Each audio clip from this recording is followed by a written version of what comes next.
तो आज की इस वीडियो में क्लास 10th का यानी फिजिक्स यानी भौतिकी विज्ञान का पहला चैप्टर देखेंगे। प्रकाश के परावर्तन और अपवर्तन से जुड़े बहुत ही महत्वपूर्ण प्रश्न देखेंगे। आप इस प्रश्न को देख लेते हो तो गारंटी के साथ बोल सकता हूँ पूरे ऑब्जेक्टिव प्रकाश के परावर्तन और अपवर्तन से जुड़े खत्म हो जाएंगे। तो आप इस वीडियो को पूरा देखिएगा, ठीक है। चलिए स्टार्ट करते हैं इस प्रश्न को, ठीक है। तो देखिए पहला प्रश्न है कि प्रकाश की किरणें गमन करती है, ठीक है। प्रकाश की किरणें गमन करती है तो हमेशा याद रखिएगा सीधी रेखा में। ऑप्शन क्या हो जाएंगे? तो ऑप्शन इसका ए राइट आंसर हो जाएंगे सीधी रेखा में, ठीक है, याद रखिएगा। तो फ्रेंड अगला क्वेश्चन है कि प्रकाश का वेग न्यूनतम होता है, ठीक है। प्रकाश का वेग न्यूनतम होता है वह किस वस्तु में न्यूनतम होता है? तो हमेशा याद रखिएगा ऑप्शन इसका डी राइट आंसर हो जाएंगे कांच में। कांच में जो होता है प्रकाश का वेग क्या होता है? तो न्यूनतम होता है, इसलिए आपको याद रखना होगा ऑप्शन इसका डी, ठीक है। ऑप्शन डी राइट आंसर हो जाएंगे। और अगला क्वेश्चन देखिए इसमें दिया है कि मोटर गाड़ी के चालक के सामने लगा रहता है, ठीक है। मोटर गाड़ी के चालक के सामने लगा रहता है तो हमेशा याद रखिएगा ऑप्शन इसका राइट आंसर बी हो जाएंगे उत्तल दर्पण, ठीक है, याद रखिएगा। और अगला क्वेश्चन देखिए, अगला क्वेश्चन है मोटर कार के हेडलाइट में किसका प्रयोग होता है, ठीक है। मोटर कार के हेडलाइट में किसका प्रयोग होता है? तो इसका राइट आंसर हो जाएगा, आपको हमेशा याद रखना होगा ऑप्शन इसका सी राइट आंसर हो जाएंगे। जब क्वेश्चन पूछेगा कि मोटर कार के हेडलाइट में किसका प्रयोग होता है तो आप आंसर दीजिएगा ऑप्शन सी यानी अवतल दर्पण, ठीक है। अवतल दर्पण में अवतल दर्पण का प्रयोग होता है, ठीक है, याद रखिएगा। इस प्रश्न को मिस ना करिएगा। यह वीडियो देखने के बाद जरूर 2-3 बार जरूर देखिएगा, तभी समझ में आएगा आपको। और देखिए अगला क्वेश्चन है समतल दर्पण द्वारा बना प्रतिबिंब होता है। ये अक्सर क्वेश्चन पूछे जाते हैं कि समतल दर्पण द्वारा बना प्रतिबिंब होता है तो आपको हमेशा याद रखना होगा काल्पनिक। ऑप्शन इसका बी राइट आंसर हो जाएंगे काल्पनिक, ठीक है। तो देखिए अब अगला क्वेश्चन देखते हैं। और अगला क्वेश्चन है कि लेंस की क्षमता का ऐसे ही मात्रक होता है, ठीक है। लेंस की क्षमता का ऐसे ही मात्रक क्या होता है? तो इसका राइट आंसर क्या हो जाएगा? ऑप्शन इसका याद रखना होगा ऑप्शन इसका बी ऑप्शन इसका ए राइट आंसर हो जाएगा डायोप्टर।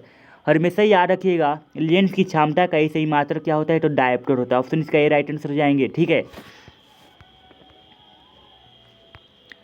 और अगला क्वेश्चन प्रकाश की किरणों का पथ दर्शाने वाले चित्रों को कहा जाता है, ठीक है। तो देखिए इसका राइट आंसर हो जाएगा, हमेशा याद रखिएगा ऑप्शन इसका ए राइट आंसर हो जाएंगे किरण आरेख। किरण आरेख ही कहा जाता है जो प्रकाश की किरणें का पथ दर्शाने वाले चित्रों को कहा जाता है, ठीक है, याद रखिएगा। देखिए अगला क्वेश्चन है 2D क्षमता वाले लेंस की फोकास्टर होता है, ठीक है। 2D क्षमता वाले लेंस का फोकास्टर होता है तो आपको हमेशा याद रखिएगा ऑप्शन इसका डी राइट आंसर हो जाएंगे 50 सेंटीमीटर, ठीक है।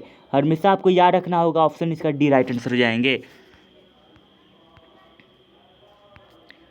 देखिए अगला क्वेश्चन है किसी उत्तल लेंस की फोकास्टर 50 सेंटीमीटर है तो उसकी क्षमता क्या होगी?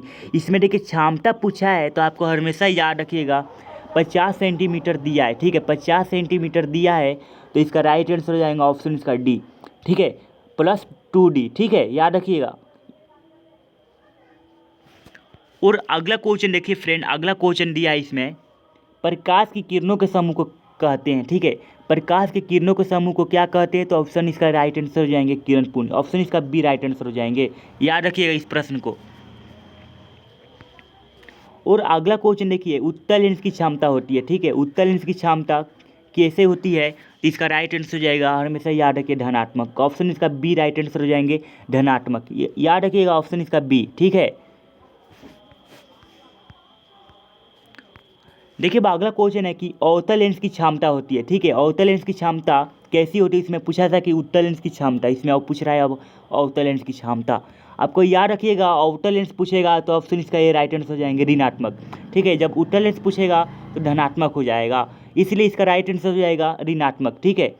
अवतल लेंस पूछा है, ठीक है, अवतल लेंस में होता है ऋणात्मक होता है। तो देखिए अब अगला क्वेश्चन देखिए फ्रेंड, अगला क्वेश्चन है इसमें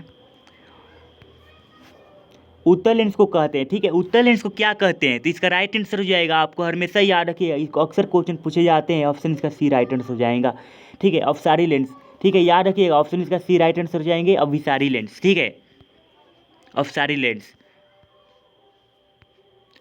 देखिए अब अगला क्वेश्चन है कि अवतल लेंस को कहते हैं, ठीक है, उसमें पूछा था कि उत्तल लेंस को कहते क्या है, अब पूछ रहा है इसमें अवतल लेंस को कहते हैं। इसका राइट आंसर जाएगा, हमेशा याद रखिएगा, अभिसारी लेंस। ऑप्शन इसका ये राइट आंसर जाएंगे अभिसारी लेंस, जो अवतल लेंस को कहते हैं। ठीक है, याद रखिएगा इस प्रश्न को।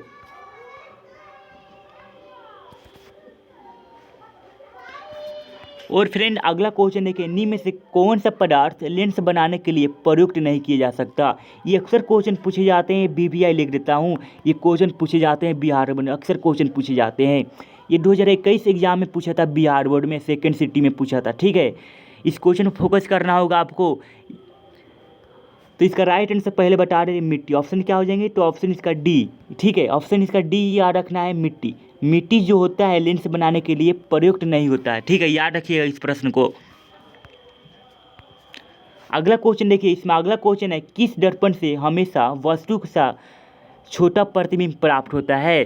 जब छोटा पूछेगा तो आपको हमेशा ही याद रखिएगा उत्तल हो जाएगा।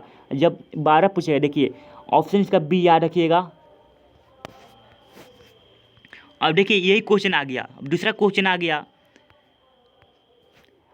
किस दर्पण से वस्तु का 12 प्रतिबिंब प्राप्त होता है। उसमें पूछा था छोटा, इसमें पूछ रहा है 12। ठीक है, तो उसमें हो गया था कि छोटा प्रतिबिंब पूछेगा तो इसमें आप आंसर दीजिएगा उत्तल। अब इसमें पूछ रहा है 12, तो आपको हमेशा ही याद रखिएगा ऑप्शन इसका बी राइट आंसर हो जाएंगे अवतल। अवतल दर्पण से वस्तु का क्या होता है, तो 12 प्रतिबिंब प्राप्त होता है। ठीक है, याद रखिएगा इस प्रश्न को आप। तो फ्रेंड अगला क्वेश्चन है कि प्रकाश के परावर्तन के कितने नियम हैं। ठीक है, प्रकाश के परावर्तन के कितने नियम होते हैं, आपको याद होना चाहिए कि प्रकाश के परावर्तन के हमेशा कितने नियम होते हैं, तो 2 नियम होते हैं। ठीक है, ऑप्शन इसका क्या हो जाएंगे, तो ऑप्शन इसका याद रखिएगा, ऑप्शन इसका बी राइट आंसर हो जाएंगे। ठीक है, बी इसका राइट आंसर हो जाएगा, 2 होते हैं। ठीक है, याद रखिएगा इस प्रश्न को आप। अगला क्वेश्चन है जब प्रकाश की किरणें हवा से कांच में प्रवेश करती है तो वह मुरझाती है। ठीक है, आपको याद रखना होगा जब प्रकाश की किरणें हवा से कांच में प्रवेश करती है तो वह मुरझाती है, तो अभिलंब की निकट। ठीक है, अभिलंब के निकट से मुरझाती है, हमेशा आपको याद रखना पड़ेगा। ठीक है, अब अगला क्वेश्चन देखते हैं। अब तो देखिए अगला क्वेश्चन है, ये लास्ट क्वेश्चन है, फोटोग्राफी कैमरा का अभिदृश्य होता है। ठीक है, जो फोटोग्राफी कैमरा होता है उस कैमरा का अभिदृश्य कैसा होता है, किस लेंस का होता है, ठीक, या दर्पण का होता है। तो आपको आंसर देना होगा, ऑप्शन इसका ए राइट आंसर हो जाएगा उत्तल लेंस। ठीक है, ऑप्शन इसका ए राइट आंसर होंगे उत्तल लेंस। जब पूछेगा क्वेश्चन की फोटोग्राफी कैमरा का अभिदृश्य होता है तो उत्तल लेंस की तरह होता है। ठीक है, याद रखिएगा इस प्रश्न को। तो फ्रेंड इतना ही क्वेश्चन था। अगर आप लाइव क्लास पढ़ना चाहते हो तो जल्दी से चैनल को सब्सक्राइब कर लीजिए। ठीक है, अब बेल आइकन को क्लिक कर लीजिए। ठीक है फ्रेंड, मैं आपसे इतना ही कहना चाहता हूँ। और क्या करिए, आप अपने दोस्तों के पास जरूर इस वीडियो को शेयर करिए। ठीक है, तो अगली वीडियो में मिलता हूँ फ्रेंड। ठीक है, तब के लिए बाय, अपना ख्याल रखते रहिए।